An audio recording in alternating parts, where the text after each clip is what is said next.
You've been open that you're not a saint. So, and you said that you kind of enabled him. Like, were you partying with him as hard as he was partying? I mean, not as hard as he was partying, but like I talk about a lot of times, like I would go out and party with my friends and stuff, and then like go link up with him, and even that's probably why bring you guys some liked friends. each other, right? Yeah, it was always a fun time and an adventure until it wasn't. Did you go on adventures to like find crack? No. Yeah, they had the dope dealer come to their house, right? How did it work? I'm assuming like you guys are hanging out, you're doing stuff, and Hunter's trying to find crack. Actually, I talk about meeting his dealer, and was his dealer cool? Really protective, she was right? really protective. Wow, how progressive. You said that on my show. You said that the dealer was like more protective of him than you were. Have you read the book? Yeah, I've read a little bit of it. Yeah, she was really protective, and like he told me like before I met her, like she's not gonna like you, like because you're a woman. I'm like, what? And so oh, see, I immediately would assume that he's also like sleeping with his dealer. No, he's not gonna like her because there's like tension and jealousy. I talk like but no, I could tell after I met her that. Do you think it's possible the dealer could have been like a government agent? Because if I was a drug dealer, No. the last person I'd want to sell drugs to would be the son of the president or vice president of the United States. You know what I'm saying? Yeah, Like, every right. dealer's like, I don't want to sell to a cop. Why would I sell to the president's son or vice president's son at the time? Seems like not a very smart drug dealer, in my opinion. She probably wasn't the Was she smartest. cracked out too, kind of? Was she Yeah. whacked out? That explains it. Yeah. Yes, she was. I just would think that would be very risky, selling drugs to a person that has Secret Service detail. I don't think she probably thought about it. Well, and this is the point I wanted to make earlier, which is one of the worst things of this whole fiasco, I guess you'd say, is the fact that Navy does not have Secret Service protection because she is the direct granddaughter of the president. And now with all this Israel-Palestine stuff, they're looking for a way to retaliate against Joe Biden. I mean, you could have an Iranian terrorist. You could have a Palestinian terrorist. Secret Service protects the grandchildren even? I think so, yeah. I'm pretty sure. I thought it's the whole lineage. I don't know if it's a great grandchildren. It's everybody but, in bloodline with the president. But I not believe so. Not Navy. No. Wow. They refused to give Navy. London's tried to get it done. Yeah, my attorney, and I didn't even know that was a thing until after the paternity was established. Like, my attorney was like, she needs to be protected. Like, now it's out there that she is the president's grandchild. Like, this needs to be protected. And I'm like, what? Like, what? Then, you get paranoid, you get scared. But yeah, so I didn't really realize until writing the book that a lot of things that we go through aren't real normal. Like what? For example, like at nighttime, a mother's routine is probably like get everything ready for bed, go to bed. Me and Navy sleep barricaded in the same room, and my nightly routine is to turn off all the lights, lock all the doors, and then I have guard dog sticks that I put up under each door, and I go around and do that. I check all the security stuff. We get in the room, and I barricade it up in there. There's like a rifle stored away there. I've got a Glock like in each nightstand. I've got, another shotgun behind the headboard. I've got one hidden in every compartment, like in, so, because you don't want your kid to sleep get in an near it. arsenal, yeah. But yeah, like we're fully and like have more arms in that room than any other room, but there's things hidden. And like if I go to an Airbnb, like my friends make fun of me because I put like booby traps all over the place, like when I go to bed. So if somebody is to break in or get in, like I hear them before they know that I've heard them. So I'm able to act. Yeah, but that's stressful. You do that routine every night. Every single night. No wonder if you have anxiety. Yeah. I was gonna Well, say, is it think hard to be about away it. from Like her you then? have very. Now when she's with like my mom and dad, like it's fine because dad's like Rambo. Like he comes strapped and he's all good. But like, no, it's tough because you don't know what to expect. You don't know like how far someone will go, or and there are so many people that January 6th or anything can happen, and you don't know like how far someone will take it, and so it's scary. And it's. Do you think if something happened in Navy, do you think the Biden family would acknowledge it then? I'm just wondering what they would do. Do you think they would try to sweep it? Let's pray to God that never happens. But I wonder. Yeah, I was gonna say if something happened. Do you think they would try to sweep her, it under the rug? I think.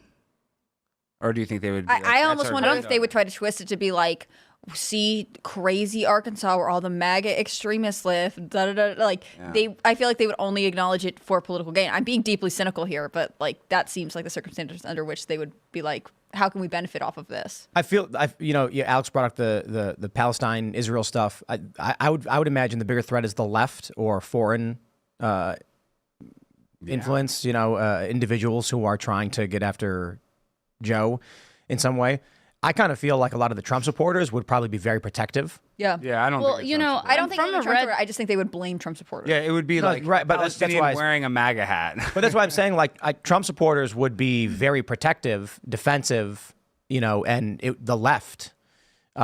But the extreme elements, this is a vector for them. Like wearing a MAGA hat or something. But see, like that's another thing that brings like the paranoia, and the reason that I do that on that, because you don't know, you don't, and when a situation like that, you don't know what side it could come from. You don't know how you could be hit, but you just know you could, and so you'll do everything to protect her, and you look like an easy target. But I mean, yeah. Did you and You're Hunter locked shoot and a lot of loaded. guns? Did you guys like ever go shoot guns? Oh, we shoot guns all the time. Yeah. So my dad actually owns a custom gun shop, and Nice. we were shooting skeet before I flew up here, like the day before I flew up here. And Navy's the puller, like she's the one that That's pulls fun. the button. And we talk about how like Navy's a master manipulator at her age. It's bad, and to the point like she does. She gets that from her father. Well, the teacher, like her teacher at one point had told me like, she's advanced, she's doing this, she's great, but we have one problem. And I was like, what's that? And she's like, Navy thinks that she's the teacher and she's the boss. And she tells me all the time that she's the boss, not me. And I was like, oh my God, like I'm mortified. Like my kid is so disrespectful. I'm like, Navy. And then Navy's like, so-and-so, your dad's here. And she's like, see, she did that because she knows that's my job. And I'm like, what? So yeah, and like she would like go around do things that she knows the teacher is supposed to do before the teacher can do them, to say that She's the one in charge. she's the one in charge. Is she like that at home too? She tries to be, but like when we shoot skeet, like what I was saying earlier, like when you shoot, I don't know if y'all shot skeet. Oh, yeah. Okay, so you say pull, and they push the button. That's Navy's fun. over there with the button saying pull, and you're like, you're not the one that says pull. We'll tell you when we're ready. Yeah. Like, Yeah. no.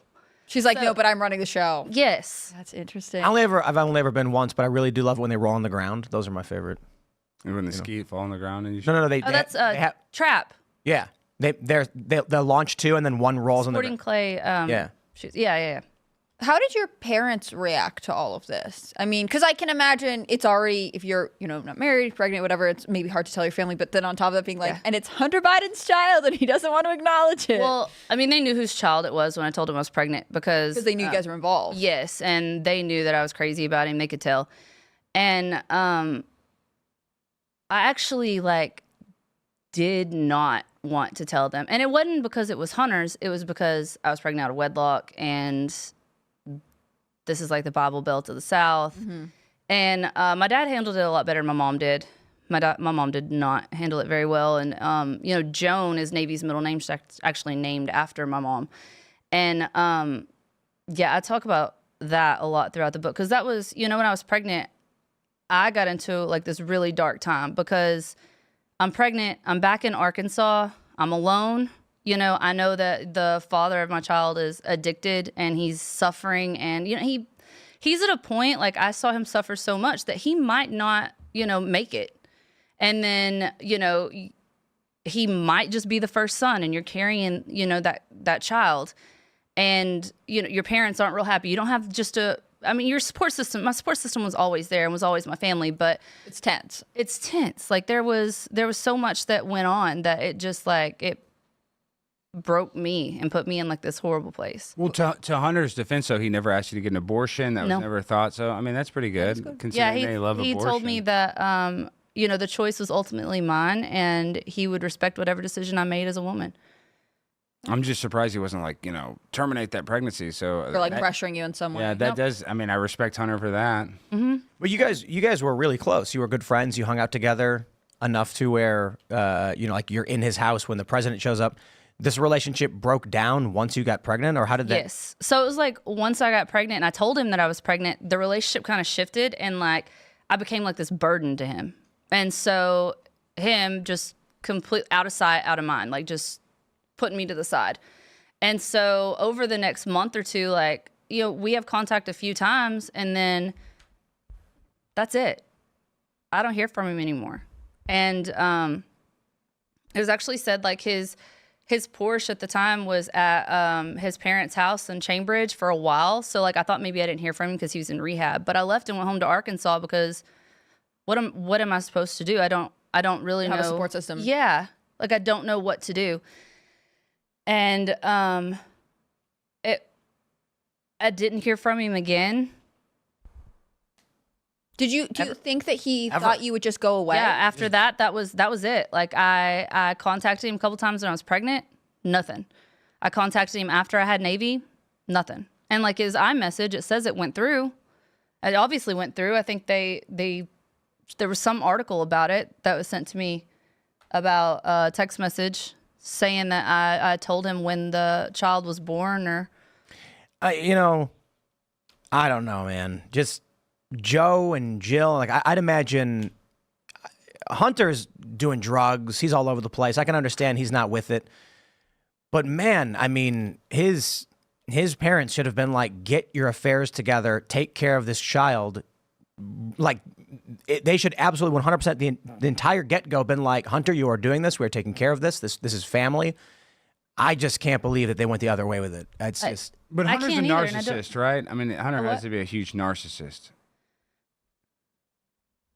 Yeah, I would. I mean, we're not psychologists, or I don't know. We can't diagnose him, but wouldn't you think so? I mean, You think he has narcissistic personality? yeah, disorder? because you think Yeah. that you would quit doing drugs if your dad's that high up, just to show respect to your family, right? So obviously, Well, but addiction's addiction. I know, That's and he lost right. his mom. I'm not even trying to blame him. Him being an addict actually makes him more personable and more likable than probably most people, because people have family members that struggle with addiction. So that kind of personalizes him, right? No I disrespect. said- I just want to say no disrespect to Don Jr., but he's so boring relative to Hunter. He's Yeah, just like he this is, in very that normal sense. guy. Not on drugs. And Eric Trump's stand-up guy, not on drugs. Yeah, straight-laced. they're- But that's because they respect their dad, and they're not narcissists because they don't want to disrespect their dad at all. I know Eric and Don Jr. would never do that, and probably Barron is the same, but Hunter's different. Hunter doesn't care about disrespecting his dad. I wouldn't say Hunter doesn't care because he also